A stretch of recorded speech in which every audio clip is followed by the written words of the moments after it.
کرو کہ آپ مجھے ابھی معاف کر دو گے۔ میں بھی وعدہ کرتا ہوں کہ آپ کی بیٹی سے شادی کرنے کو میں تیار ہوں۔ اتنا سننا تھا، تب تک اس شیخ نے کہا ارے سن پوری بات، کہیں ایسا نہ ہو کہ شادی کے بعد یہ کہہ دینا کہ مجھے تو بوڑھے نے دھوکہ دے دیا، پہلے یہ نہیں بتایا، وہ نہیں بتایا۔ میں سب کچھ پہلے بتا دوں کہ میری بیٹی جس سے تیرا وواہ ہونے والا ہے وہ آنکھوں سے اندھی ہے۔ اچھا، اور سن کانوں سے بہری ہے۔ اچھا، اور سن منہ سے گونگی بھی ہے۔ نوجوان نے کہا ارے، اور سن ہاتھوں سے لولی بھی ہے، اور سن پاؤں سے لنگڑی بھی ہے۔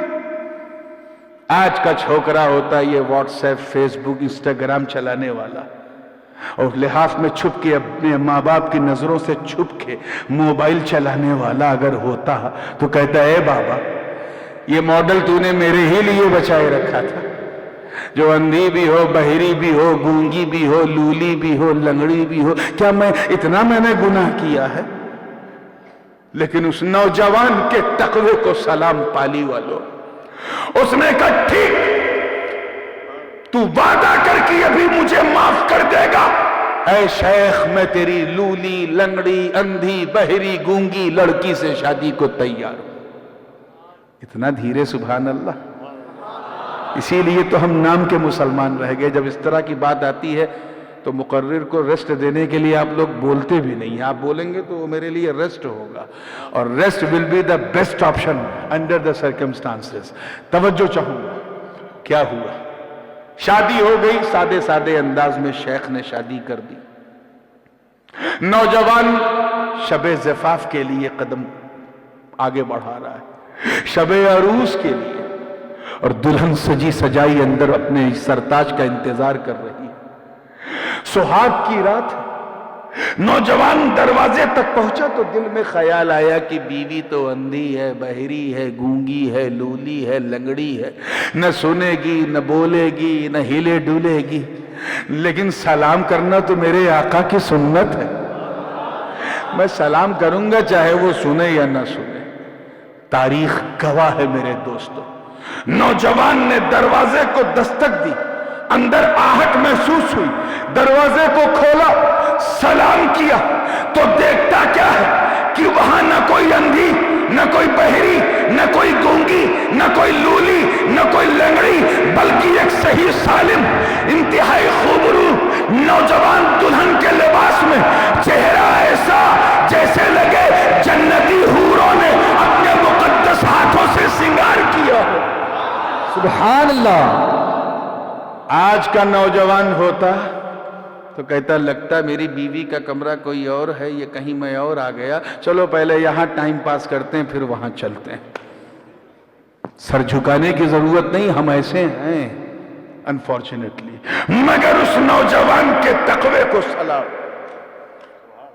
اس نے کچھ نہیں کیا، فوراً بھاگا وہاں سے، اور وہ شیخ کا، اب تو بڑی ادب سے بات کر رہا تھا، اب ادب نہیں، سیدھے دامن پکڑا اور کہا اے بابا بس بس، اب تو تم نے حد کر دی، ایک گناہ مجھ سے ہوا تھا، نہ کردہ گناہ، سیب کھا کر اس کے بدلے میں لنگڑی، لولی، اندھی، بہری، گونگی سے مجھے شادی کرنی پڑی، اگر یہ دوسرا گناہ ہو جاتا تو میں اپنے آپ کو بھی نہ معاف کر پاتا۔ تجھے مجھ پہ رحم نہیں آ رہا؟ تو نے کہا تھا تیری بیٹی اندھی ہے وہ تو دیکھتی ہے، بہری ہے وہ تو سنتی ہے، لنگڑی ہے وہ تو کھڑی ہے، لولی ہے وہ تو ہاتھ کو جھکائے ہے، اور تو نے ایسا کہا اس کا چہرہ تو ایسا کہ 14ویں کا چاند بھی شرما جائے اس کے رخسار کو دیکھ کر۔ چلو مجھے میری بیوی کے کمرے میں لے چلو جہاں میری اندھی، بہری، گونگی بیوی بیٹھی ہے۔ اتنا کہنا تھا تب تک اس بزرگ نے، کون؟ حضرت عبداللہ سومعی نے اس نوجوان کی پیٹھ تھپ تھپائی۔ کون نوجوان؟ حضرت ابو صالح موسیٰ جنگی دوست سبحان اللہ جیلانی رضی اللہ تعالیٰ عنہ، پیٹھ تھپ تھپائی، کہا بیٹا یہی میری بیٹی ام الخیر، سیدہ ام الخیر حسین کی خاندان کی، یہی بیٹی، یہی تیری بیوی ہے، اسی سے میں نے تیری شادی کی ہے۔ میں نے اسے اندھی اس لیے کہا کیونکہ پورے جیون میں اس نے حرام چیز دیکھی نہیں۔ اسے میں نے بہری اس لیے کہا کیونکہ کبھی حرام بات سنی نہیں۔ اسے میں نے گونگی اس لیے کہا کیونکہ پورے جیون میں یہ کبھی حرام بات بولی نہیں۔ اسے میں نے لولی اس لیے کہا کیونکہ پوری زندگی اس نے حرام چیز کو چھوا نہیں۔ اور اسے لنگڑی اس لیے کہا کیونکہ پورے جیون میں اس کا قدم کبھی حرام کی طرف بڑھا نہیں۔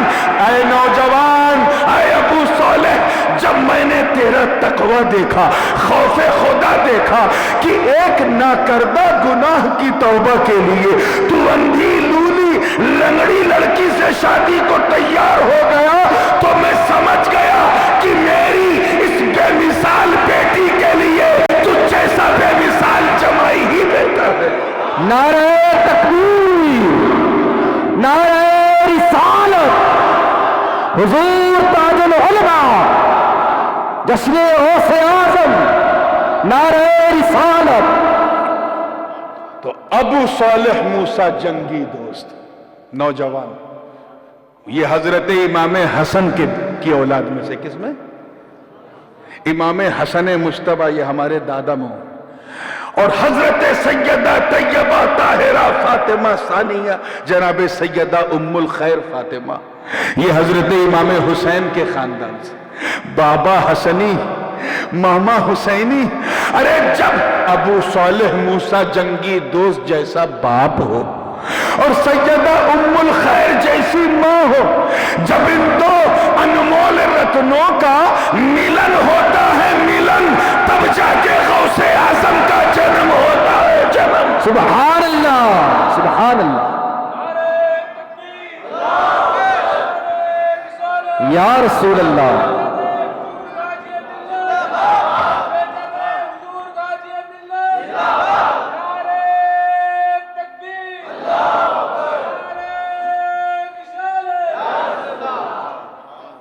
اور پھر جو شہزادہ پیدا ہوا وہ کوئی اور نہیں، وہ پیر پیرا، میر میرا، شاہ جیلا، قندیل نورانی، محبوب سبحانی، قطب سبدانی، شاہباز رامکانی، جدنا محی الدین ابو محمد عبد القادر جیلانی۔ ارے دنیا شریعت پر چلتی ہے، شریعت پر، مگر عبد القادر کی شان یہ ہے کہ پیدا ہوئے ہیں، مکلف نہیں ہے، مگر ان کی طبیعت ہی شریعت کے مطابق اللہ نے بنا۔ سبحان اللہ۔ کون غوث اعظم نکلیں تو نکلتا سورج انہیں سلام کرے؟ کون غوث اعظم قبرستان سے گزرے اور کہہ دیں بھاگو بھاگو نانا پیچھے آ رہے، تو سارے مردے زندہ ہو جائیں؟ کون عبد القادر جیلانی جو کہہ دیں نظر تو الہ بلاد اللہ جمان کا خردلت علی حکم اتصالی، میں نے پوری دنیا کو دیکھا، مجھے ایسے ہی نظر آئی جیسے ہتھیلی پر رائی کا دانا۔ کون عبد القادر جیلانی جو یہ کہہ دے کہ قدمی ہادی علی رغبت کل ولی اللہ، میرا یہ قدم تمام اولیاء روزگار کے قدم کے سروں اور ان کی گردنوں پر ہے۔ کون غوث اعظم جو کہہ دے مریدی لا تخف اللہ ربی عطانی رفعتا نلت المنالی، میرے مریدوں گھبراؤ مت، اللہ میرا نگہبان ہے، اگر تیرے گناہ تجھے جہنم میں لے گئے تو عبد القادر کی نسبت کا ہاتھ نکال کے باہر کر دے گا۔ یہ ہے اللہ کا ڈر۔ اب آئیے دوسرا حصہ بھی طریقت کا بیان ہو جائے، اور اس پر بھی بہت تیزی سے ایک ہی واقعہ بیان کروں گا کیونکہ رات کافی ہو گئی ہے، بعد بھی کافی ہو گئی ہے، اور یہ بڑا امپورٹنٹ ہے۔ پہلا آپ نے سن لیا کہ ڈرو اللہ سے، دوسرا حصہ وَكُونُوا مَعَ الصَّادِقِينَ، اور سچوں کے ساتھ ہو۔ حضرت مجدد الفسانی امام ربانی شیخ احمد سرہندی فاروقی نقشبندی رحمت اللہ علیہ فرماتے ہیں اس سے مراد بیعت مرشد ہے۔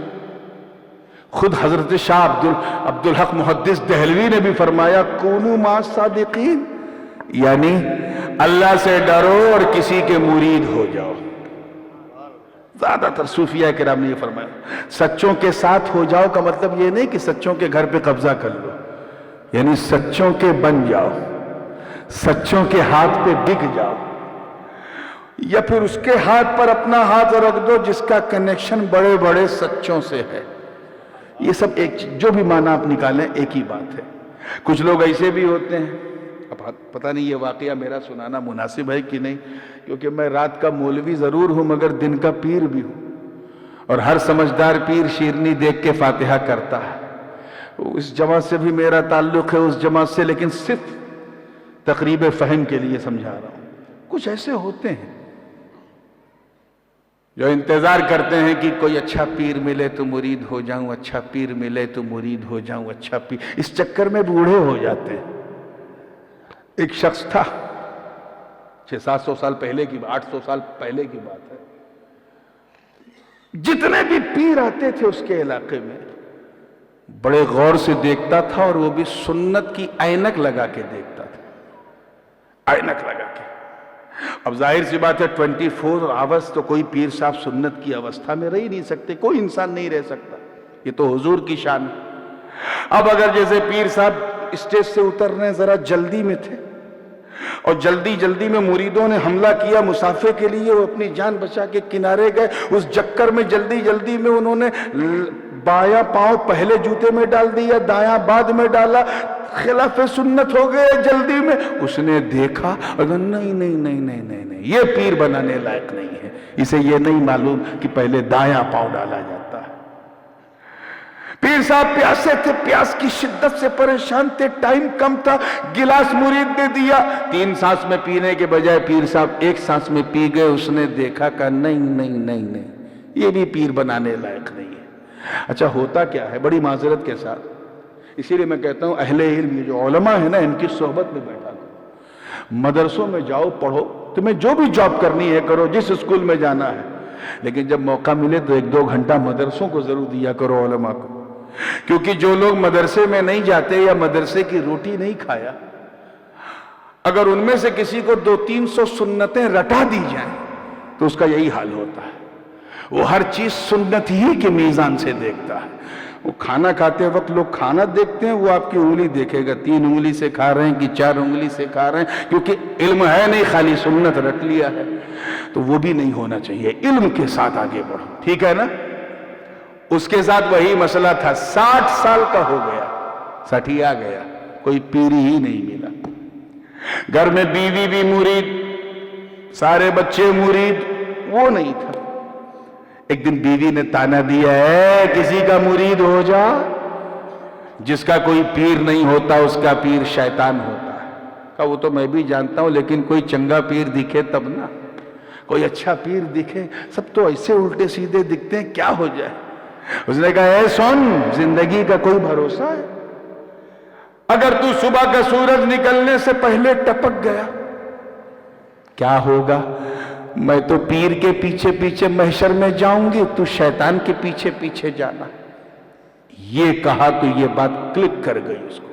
اس نے کہا یہ بڑھیا مجھے روز تانا دیتی ہے، لیکن آج اس نے بڑی پتے کی بات، اور وہ یہ کہ زندگی کا کوئی بھروسہ۔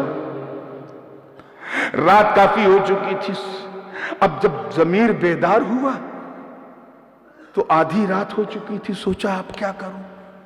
ابھی تو میں اگر باہر نکلا تو مجھے کوئی پیر ملے گا بھی نہیں، سب پیر سو رہے ہوں گے، کیا کروں؟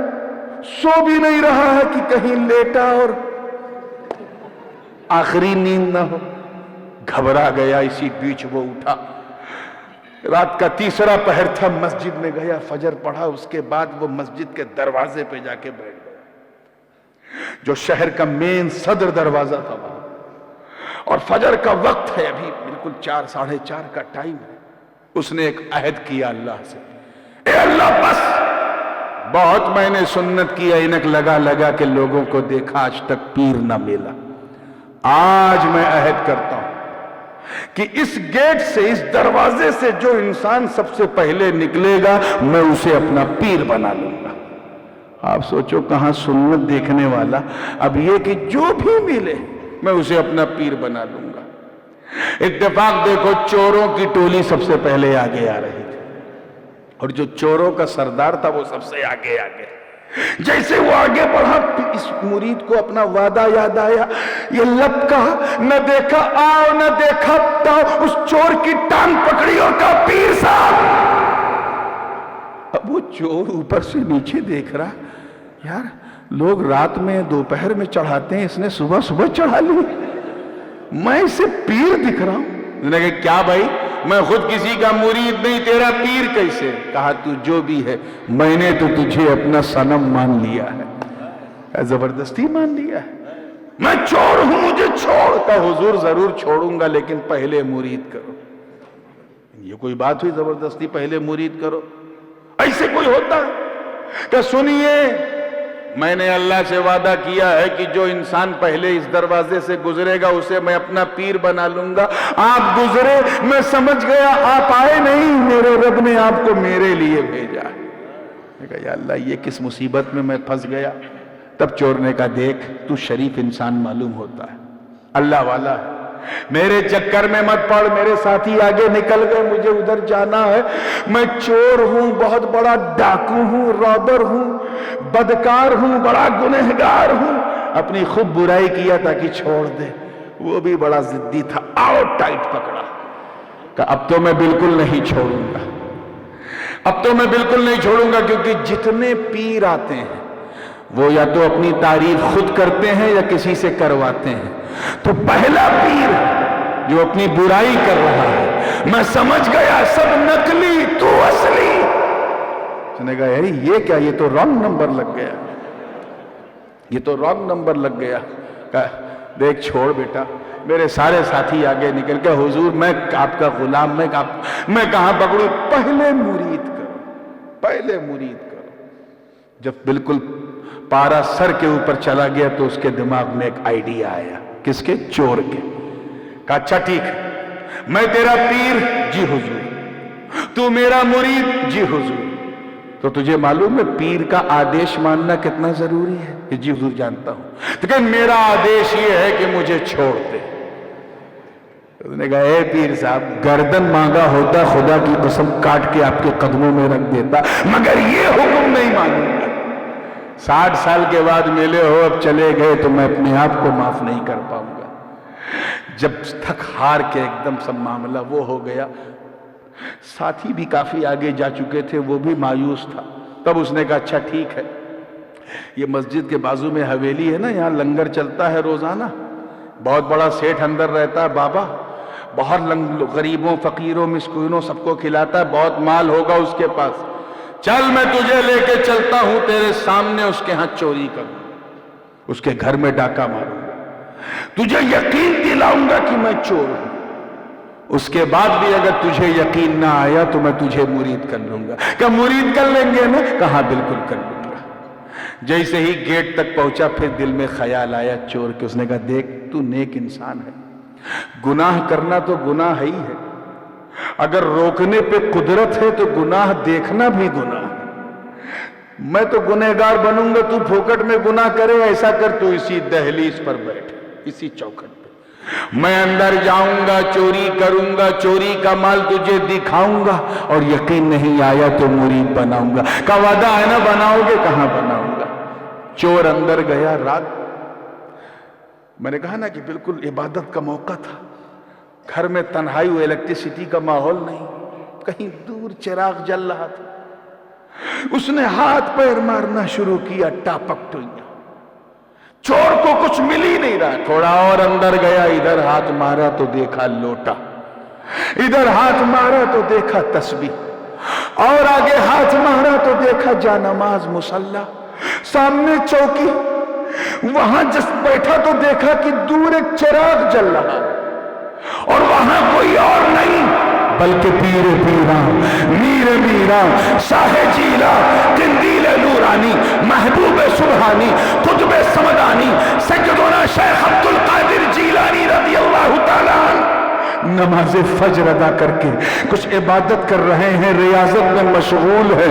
اس نے اپنے آپ کو چھپانے کے لیے چوکی کے نیچے پناہ لے لی.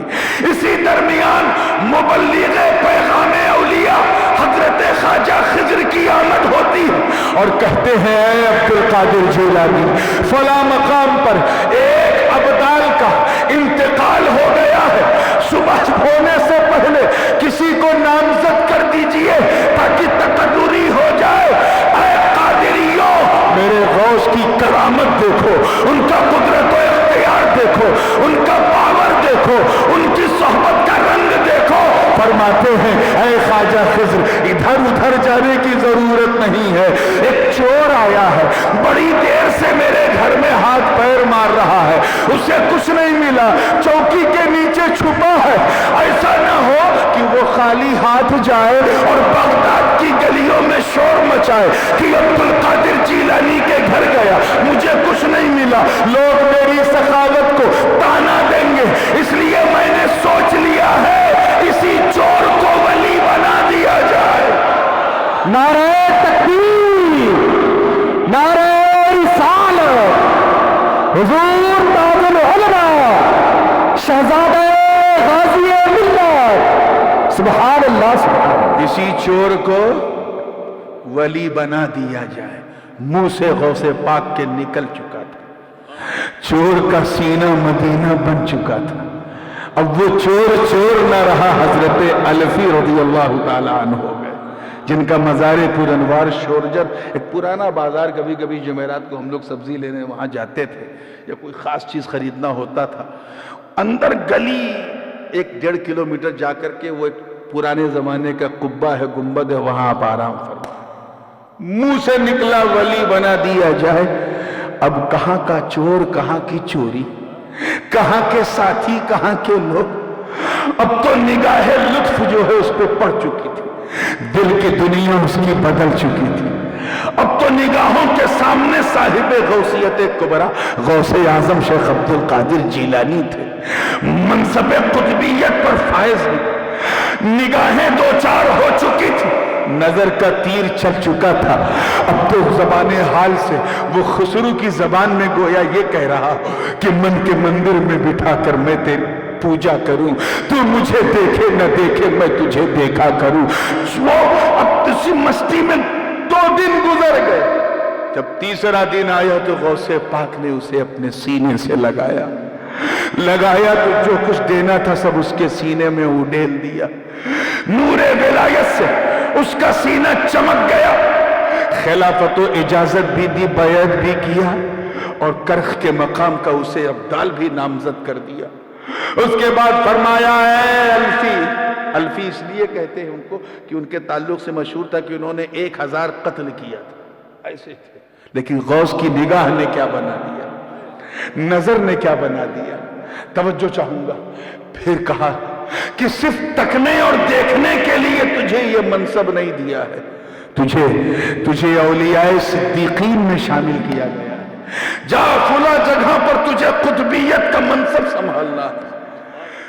انہوں نے اجازت لیا، قدم بوسی کیا، جب دروازے تک پہنچے تو غوث پاک نے کہا سن، جا تو رہا ہے لیکن تجھے تیرا وعدہ یاد ہے، تو نے اندر آتے وقت اپنے مرید سے کیا وعدہ کیا تھا، یاد ہے؟ تو نے کہا تھا میں اندر جاؤں گا، چوری کروں گا، چوری کا مال دکھاؤں گا، پھر تجھے مرید بناؤں گا، جا، وہ 3 دن سے تیرا میری دہلیز پہ انتظار کر رہا ہے، جا اسے جو کچھ میں نے دیا ہے دکھا کے مرید بنا لے۔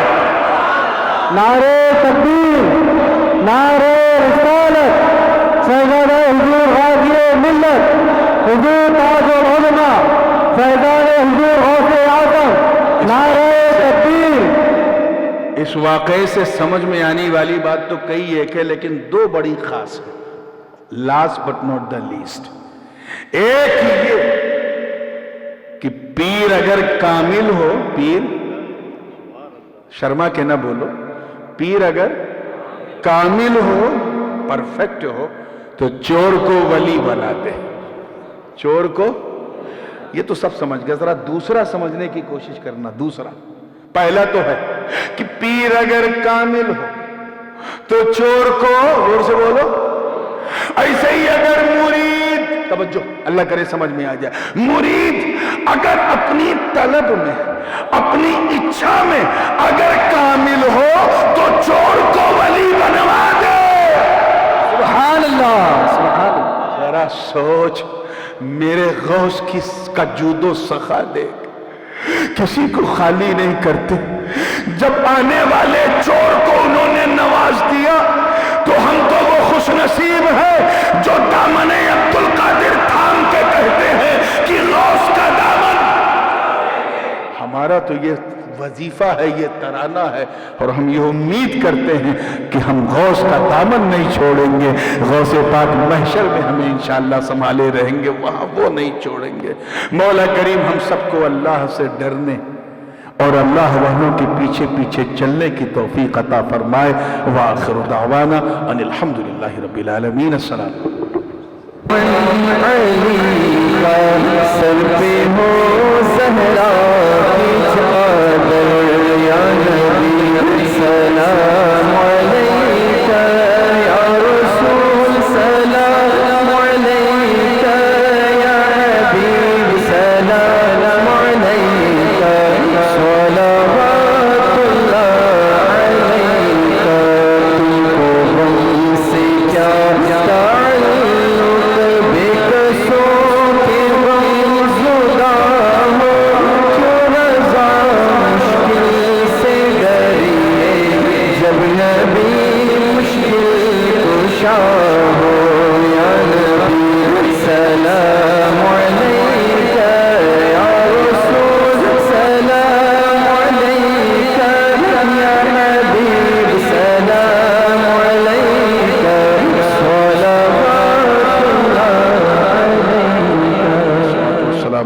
یا رسول اللہ، الصلاة والسلام علیکہ یا حبیب اللہ، الصلاة والسلام علیکہ یا نبی اللہ وعلا آلکہ واصحابکہ وبارک وسلم۔ بسم اللہ الرحمن الرحیم۔ خدا بندہ ملکہ بادشاہ کریمہ کارسازہ بندہ نوازہ بے نیازہ مالک و مولا پروردگارہ، اپنے حبیب کے صدقے میں اس جلسہ پاک کو قبول فرما۔ مولا اس میں ہم سب کا آنا بیٹھنا سننا سنانا سب قبول فرما۔ ان نعمتوں اور سعادتوں کو تو ہم سب کے لیے ذریعہ نجات بنا، تو شے آخرت بنا۔ اے اللہ پاک تو ہم سب کی خطاؤں کو معاف فرما، ہماری غلطیوں کو معاف فرما، ہمارے گناہوں کو بخش دے مولا، ہمارے ماں باپ کے گناہوں کو بخش دے، ہمارے اساتذہ اور مشائخ کی خطاؤں کو معاف کر دے، دوست یاروں کی خطاؤں کو معاف کر دے، ہمیں نیک کر دے مولا، ہمیں ایک کر دے، ہمارے سینوں سے کینوں کو دور کر دے مولا، ہماری صفوں میں اتحاد پیدا فرما۔ اے اللہ پاک کریمہ پروردگارہ اس پورا شوق دور میں تو ہم سب کی جان مال عزت و آبرو اور ایمان کی حفاظت فرما یا الہ العالمین۔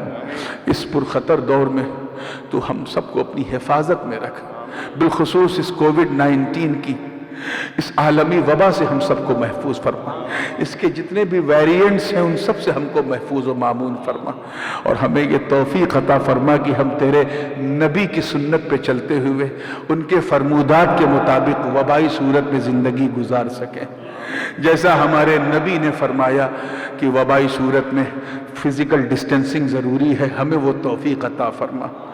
وبائی صورت میں کسی سے مسافہ کرنا ضروری نہیں، ہمیں وہ توفیق عطا فرما۔ وبائی صورت میں جو بھی پریکاشنز لینا ہے وہ ضروری ہے، جیسا حضور علیہ السلام نے فرمایا ہے اس کے مطابق زندگی گزارنے کے توفیق عطا فرما۔ مالک و مولا ہم سب پر اپنی حفاظت کا پرچم لہرا دے۔ اے اللہ جو بیمار ہیں انہیں شفا عطا فرما، بالخصوص محمد حسن بیمار ہے مولا اسے شفا عطا فرما، جتنے یہاں حاضرین محفل ہیں ان کے گھروں میں جو بیمار ہیں مولا سب کو صحت کاملہ شفا عاجلہ تامہ عطا فرما، اور جو گزر گئے تیری رحمت کی جانب منتقل ہوئے انہیں اپنی رحمت میں پناہ عطا فرما۔ اے اللہ پاک مالک و مولا پروردگارہ جن لوگوں نے اس جلسے پاک کا انعقاد کیا، جن نوجوانوں نے حصہ لیا دامے درمے قدمے سخنے ایک ایک پائی کے ذریعے مولا ان کے رزق میں برکتیں عطا فرما۔ غوث پاک کے صدقے میں ہم سب کو جان و مال عزت و آبرو کی حفاظت فرما۔ اے اللہ پاک جو بچے جوان ہو گئے بے روزگار ہیں برسر روزگار فرما، جن کے گھروں میں بچیاں جوان ہیں رشتے درکار ہیں دستے غیب سے اچھے موافق رشتے عطا فرما۔ تجھے فضل کرتے نہیں لگتا بار، نہ ہو تجھ سے مایوس امیدوار۔ یہ مسجد اور یہ صحن ابھی اس میں بہت سارا تعمیری کام باقی ہے. مولا ایسی توفیق خیر عطا فرما کہ تیرا یہ گھر، یہ صحن، یہ مکمل ہو جائے. سب کو توفیق رفیق عطا فرما بحرمت الفاتحہ.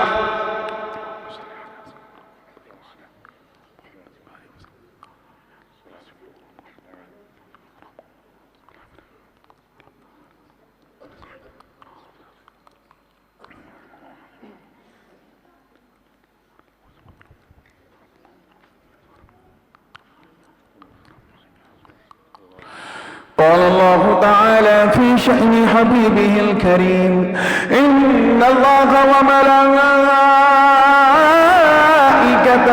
يصلون على النبي يا أيها الذين آمنوا صلوا عليه وسلموا تسليما. اللهم صل وسلم وزد وبارك على سيدنا ومولانا محمد وعلى آل سيدنا ومولانا محمد صلى الله عليه وسلم. سبحان ربك رب العزة عما يصفون وسلام على المرسلين والحمد لله رب العالمين. بحق لا إله إلا الله محمد رسول الله.